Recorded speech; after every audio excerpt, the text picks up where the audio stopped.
말씀은 사도행전 13장의 말씀입니다. 47절에서부터 52절까지의 말씀입니다. 사도행전 13장 47절에서 52절까지의 말씀입니다.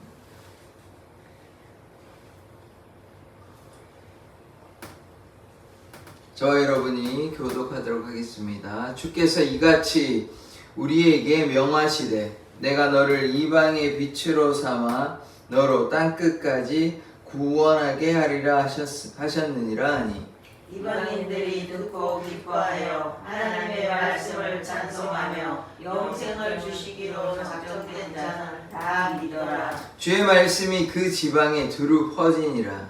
이에 유대인들의 경건한 기부인들과 그 신의 유력자들을 선동하여 바울과 바나바를 박해하게 하여 그 지역에서 쫓아내니 두 사람이 그들을 향하여 발에 티끌을 떨어버리고 이고니온으로 가거늘. 같이 읽겠습니다. 제자들은 기쁨과 성령이 충만하니라. 아멘. 하나님께서 바울과 바나바를 이방인의 빛으로 삼으셔서 그들을 통해 예수 그리스도의 복음을 증거하신 것처럼 우리를 통해 하나님의 영광과 하나님의 사랑이 흘러가게 하여 주시옵소서. 아멘. 예수 그리스도의 이름으로 기도드립니다. 아멘. 아멘.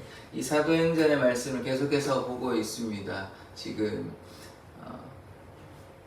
베드로부터 시작된 복음의 역사가, 물론 그들이 이제 성령의 충만함을 입었고 같이 합심해서 기도할 때 베드로를 통해서 또 요한을 통해서 역사하시고, 그 다음에 집사 빌립, 집사 스데반을 통해서 역사하시고, 이제 바울이 회심하여 바울과 바나바가 함께 이제 전도 여행을 하고 있습니다. 이제 안디오크에서 1년 동안 가르치다가 이제 구브로 섬, 그 다음에 버가, 비시디아 안도까지 이르러서 지금 회당에서 복음을 증거하고 있습니다. 유대인들에게만 복음을 증거하는 것이 아니라 이방인들에게도 복음을 증거하였는데, 어제 어떤 일이 있었냐면 유대인들이 이제 이들을 방해하는 것입니다. 유대인들의 입장에서는 호의적일 수가 없는 게 예수를 박해하고 예수를 부정하고 예수를 믿지 아니하는 사람, 일부는 믿을 수도 있겠지만 거의 대다수는 예수를 좀 부인하는 사람들이 많기 때문에 이들의 사역이 그들에게는 탐탁치 않게 여겨진 것입니다. 그래서 이들이 이제 떠나기 전에 이제 오늘 어떤 말을 하는지 좀 보려고 하는데, 결국은 이방인에게를 향한다, 어제 그렇게 말씀이 끝이 났거든요. 이들이, 근데 중요한 거는 어제 어떤 역사가 일어났냐면 많은 사람들이, 거의 온 시민이 와서 회당장에서 이들의 말씀을 들었습니다. 그래서 하나님의 역사가 나타나는 것들을 어제 보았던 것입니다. 47절 말씀을 보겠습니다. 주께서 이같이 우리에게 명하시되, 이 우리라고 얘기하는 것은 바나바와 바울을 가리키는 거죠. 내가 너를 이방의 빛으로 삼아. 이 말씀이 참 감사한 말씀인데, 이방의 빛으로 삼아. 이방이 어둠 가운데 있고 죽음의 길로 가는 사람들이지만 그들이 예수 그리스도를 영접함으로 어떻게 되는 것입니까? 생명으로 나아가는 것이죠. 그래서 이방의 빛으로 바울과 바나바를 삼아서, 그래서 이방인들에게 예수의 복음을 증거하는, 어둠이 아니라, 어둠의 자녀가 아니라 생명의 자녀로, 빛의 자녀로 인도하셨습니다. 그래서 너로 땅끝까지 구원하게 하리라 하셨느니라 하니, 이 당시에 땅끝이라고 하면 지금으로 봐서 아시아까지 오고 이렇게는 좀 힘들고요. 거기에 좀 그래도 최대한 멀리 갈 수 있는 땅끝까지. 그런데 그 말씀을 이렇게 제한적으로 이해하실 필요는 없고, 결국은 이들은 땅끝까지 가지 못했지만 결국은 땅이 온 세계에 지금 전파되고 있는 것을 보고 있기 때문에 이들을 통하여 하나님의 놀라운 사랑, 역사가 나타나서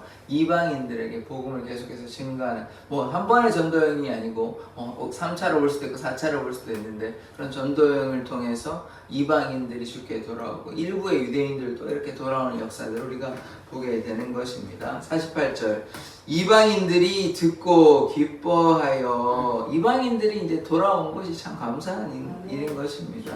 하나님의 말씀을 찬송하며 영생을 주시기로 작정된 자는 다 믿더라. 그래서 예배소서에 나오는 말씀인데요. 창세전에 택하시고 그 다음에 어떻게 됐냐면 예정하셨다는 말씀이 분명히 나옵니다. 에베소서 1장에. 그래서 우리가 구원받은 것은 그냥 우리가 노력으로 된 것이 아니라 하나님의 선물이기 때문에 하나님께서 미리 정하셨다는 것을 우리가 기억해야 되는 것입니다. 그래서 우리가 장로교에서 우리가 주장하는 것은, 우리가 믿는 것은 무엇이냐면 미리 정하셔서 구원받는 것입니다. 인간이 뭐 의지를 가지고 노력해서 되는 것이 아니라 하나님의 선물로 우리에게 주어진 바 되었기 때문에 그 하나님의 사랑을 우리가 받고 영접하는 것이 우리의 힘과 우리의 노력과 우리의 의지가 아닌 것입니다. 하나님의 은혜로 말미암아 우리가 구원받았다는 것. 은혜로, 그래서 우리가 어떻게 되는 겁니까? 믿음으로 말미암아 구원을 받았으니 이는 너희에게서, 우리에게서 난 것이 아니라 하나님의 선물이기 때문에 행위에서 난 것이 아니라, 그래서 우리가 자랑치 못할 것입니다. 아무도 자랑할 수 없는 것입니다. 하나님의 은혜로 하나님께서 택하시고 부르셨기 때문에 우리가 오늘부터 믿겠다, 우리의 입장에서는 그렇게 이야기할 수도 있을지 모르겠습니다. 그러나 엄밀히 이야기하면 하나님께서 우리에게 은혜를 베푸시고 우리는 거기에 반응하고 따라간 거, 그렇지만 그렇게 한 것조차도 하나님의 선물이다. 그것이 중요한 거기 때문에 오늘 말씀에서도 하나님께서 작정하신 것, 다른 말로 미리 정하셔서 미리 택하셔서 우리를 불러신 자는 어떻게 되냐? 구원을 받는다. 이 얘기를 하고 있는 것입니다. 자, 49절 말씀. 주의 말씀이 그 지방에 두루 퍼지니라. 그래서 이 말씀이 이제 전도의 어떤 전도 효과, 이렇게 볼 수 있는 결과나 혹은 효과라고 볼 수 있는데, 지금 바울과 바나바가 회당에서 복음을 증거했잖아요. 물론 뭐 길에서 전할 수 있겠지만 회당에서 전하면 들은 사람이 뭐 했겠습니까? 소문을 냈겠죠. 그러니까 내가 예수를 이제 믿어보니까 참 변화가 있더라, 능력이 있더라, 이런 얘기를 주위의 사람들에게 하지 않았겠습니까? 그러니까 교회에 같이 모여서 예배하는 거 참 중요하지만 또 하나의 역할이 무엇입니까? 전도하는 교회가 되어야 되는 것입니다. 그러니까 회당장에서 모여서 좋더라, 우리만 다음에 가자가 아니라 다음에는 다른 사람들 같이 데리고 오지 않았겠습니까? 그러니까 어제도 온 시민이, 거의 모든 시민이 와서 예배를 같이 이제 말씀을 듣고 이렇게 한 것이거든요. 마찬가지로 주의 복음이, 주의 말씀이 전파되는 것이 어떻게 전파되겠습니까? 그냥 뭐 알아서 하나님의 능력이 역사에, 물론 그럴 수도 있겠지만 그렇게 하는 방법 외에 또 하나 어떻게 되냐면 사람들의 입을 통하여 소문이, 이렇게 복음이 전파되는 것이에요. 물론 사도 바울이나 바나바가 이렇게 전하였던 것이 있지만 그것을 씨앗으로 삼아 그것이 열매 맺히는 것 아닙니까? 그게 전달되는 것이 주위의 사람들. 어떻게 해요? 그들이 다른 사람들에게서 소문이 계속 이렇게 낳는 것이에요. 그래서 우리가 어떻게 해야 되는 것입니까? 우리가 어떤 사람을 전도하면 그 사람이 만약에 예수님께로 돌아오게 된다면 그들이 또 다른 사람에게 복음을 전하는 것이에요. 이게 선순환되는 것이에요. 그래서 열매가 하나의 열매로 그치는 것이 아니라 그 열매가 또 다른 열매를 낳는, 그것이 이제 전도의 역사거든요. 주렁주렁 이제 고구마 이렇게 캐면 계속해서 나오는 것처럼 주렁주렁 열매가 맺히는 것이, 그러니까 한 명 전도하는 게 단순히 한 명 전도하는 것이 아닙니다. 물론 그 사람이 꼭 다른 사람을 전도한다는 보장이 있는 건 아니지만 그래도 그 가능성을 두고 그렇게 전도하면 그 사람이 회심하였을 때 다른 지체들을, 다른 하나님의 사람들을 데리고, 하나님께서 선택하시고 부르신 사람들을 이렇게 데리고 오게 되는 것이죠. 그래서 우리가 이런 생각을 가지고 그들에게 복음을 먼저는 그 사람이 구원을 받는 게 먼저이고 우선이지만 그 사람이 변화되었을 때, 예수님을 믿었을 때 그 사람도 다른 사람을 데리고 올 수 있다. 이런 게 참 하나님의 은혜인 것이거든요. 그래서 오늘 이렇게 여러 지방에 이제 복음이 전파되는 것을 보았습니다. 50절 말씀.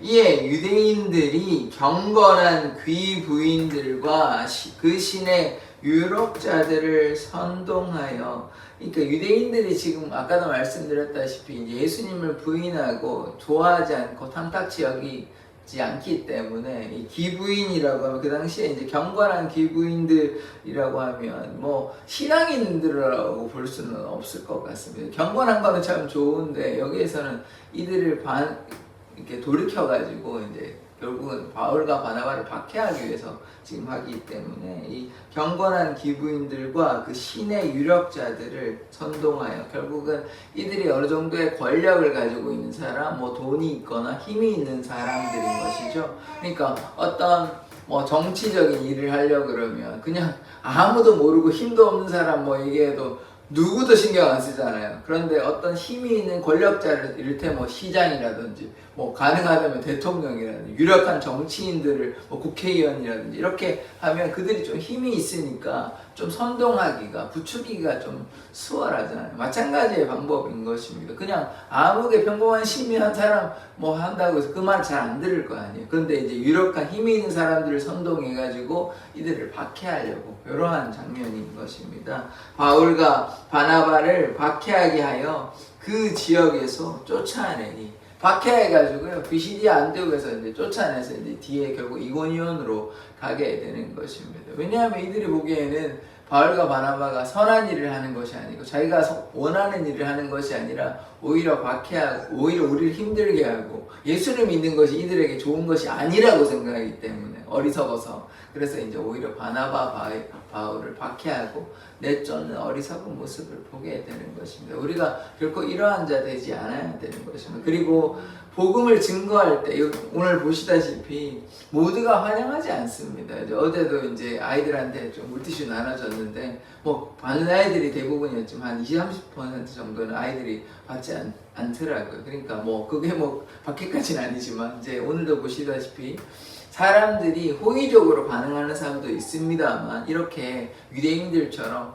박해하고 내가 쫓고 여기 사지 말고 딴 데 가라고 아니면 험한 말을 할 수도 있고 그러니까 물리적인 어떤 이렇게 폭력을 가할 수도 있고 이런 일들이 뭐 나중에 이분들이 바울 같은 경우 결국은 뭐 돌에 이제 사람들을 죽이기도 하려고 하기도 하고 나중에는 또 로마에 가서 결국은 목이 이제 날아가서 죽게 되거든요.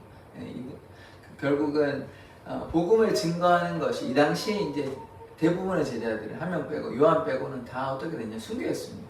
그러니까 복음을 어쨌든 하나님의 사명을 다 감당했기 때문에 하나님께서 귀히 쓰신 것은 분명한데 인간적인 눈으로만 보면 뭐 복음 실컷 증거하고 하나님께 순종했는데 왜 죽었지 이렇게 보면 안 된다는 것이에요. 그러니까 하나님의 관점 그리고 영적인 관점으로 봐야 되지 육신의 관점으로 보면 뭐 성공도 안 된 것 같고 뭐 결국은 뭐 비참하게 목이 잘려서 죽으면 이게 무엇이냐 이렇게 보면 안 된다는 것이에요. 그러면 순교자의 희생과 섬김과 이거에 대한 것은 무엇이냐는 것이죠. 그게 아니라 하늘의 귀한 상급으로 갚아주고 이것이 누가 떠밀어 가지고 한 것이 아닙니다. 내가 주님을 사랑하니까 그 사랑만큼 자신의 삶을 자기가 스스로 던지는 거예요. 그러니까 이게 억지로 하면 누가 이걸 하겠습니까? 누가 이렇게 쉽게 이렇게 하겠습니까? 절대 그런 게 아니라 자기가 선택했다는 것이. 내가 왜 그러냐면 내가 그리스도를 사랑하기 때문에 내가 예수의 복음을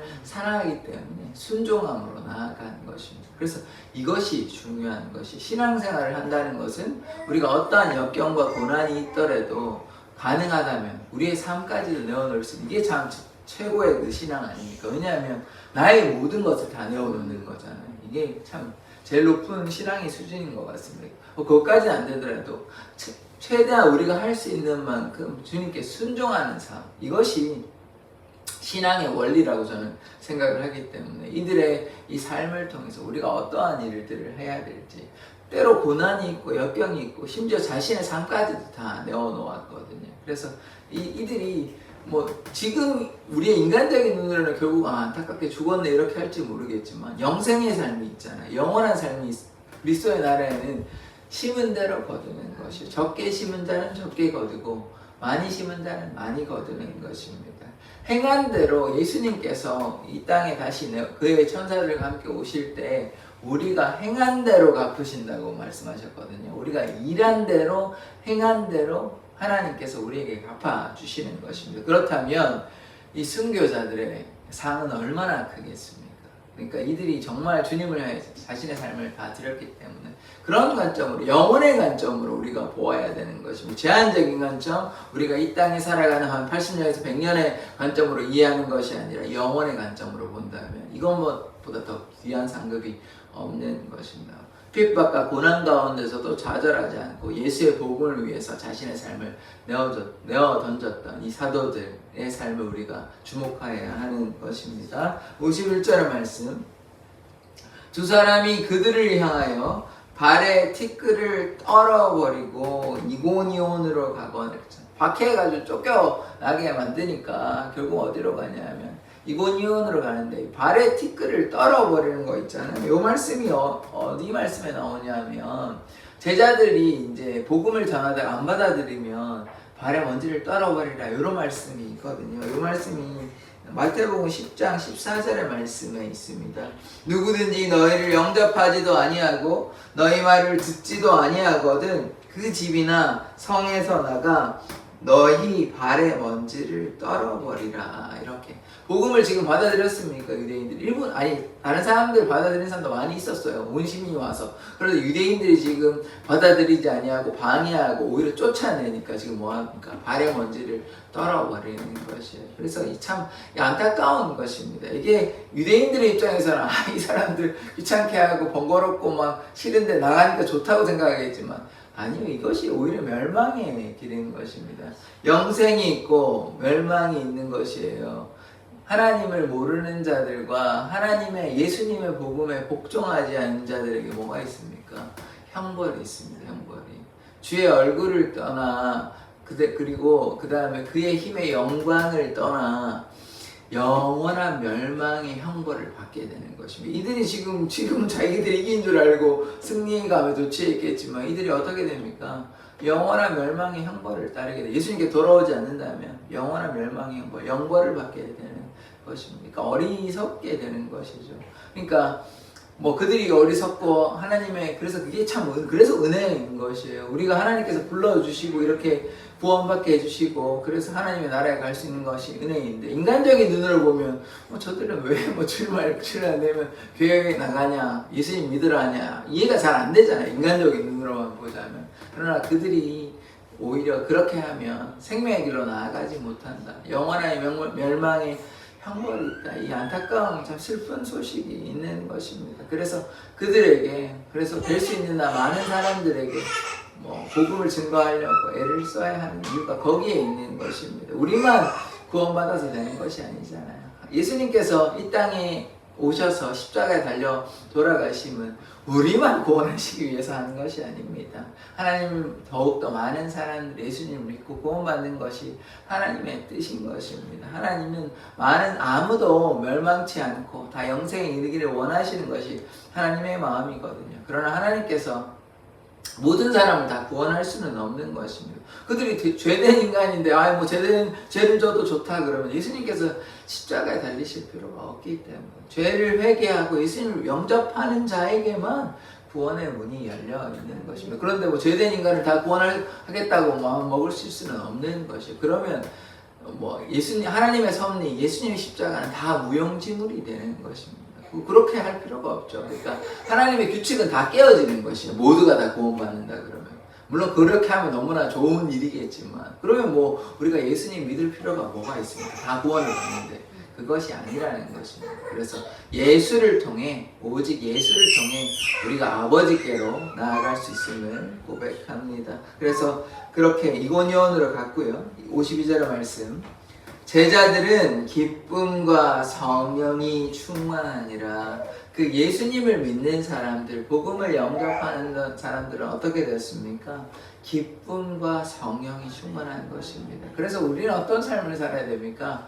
기쁨과 성령이 충만한 삶을 살아야 하는 것입니다. 이것이 다른 말로 얘기하면 예수와 동행하는 삶, 우리 안에 예수가 사는 삶이 성령이 충만한 삶입니다.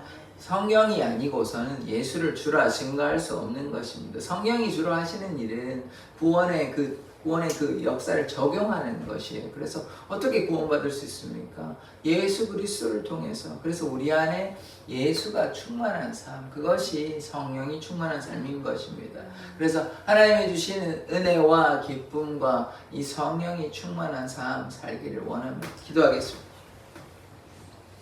하나님, 바울과 바나바를 이방인의 빛으로 부르셔서 하나님께서 작정한 자들, 예정한 자들을 다 불러주셨음을 고백합니다.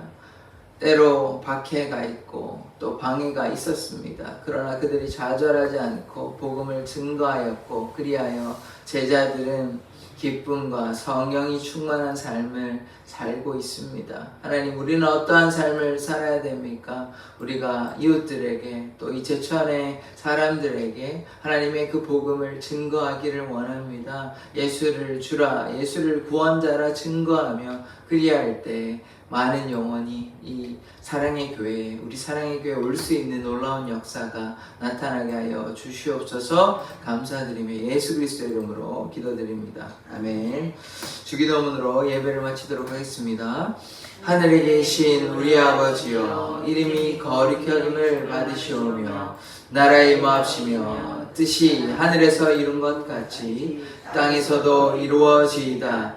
오늘날 우리에게 일용할 양식을 주옵시고, 우리가 우리에게 죄 지은 자를 사하여 준 것 같이 우리 죄를 사하여 주옵시고, 우리를 시험에 들게 하지 마옵시고 다만 악에서 구하옵소서. 대개 나라와 권세와 영광이 아버지께 영원히 있사옵나이다. 아멘. 우리가 이방인의 빛으로 하나님의 그 사랑을 모든 사람들에게 열방 가운데 복음을 증거하는 삶 살게 해달라고 주여 한번 외치고 기도하도록 하겠습니다. 주여!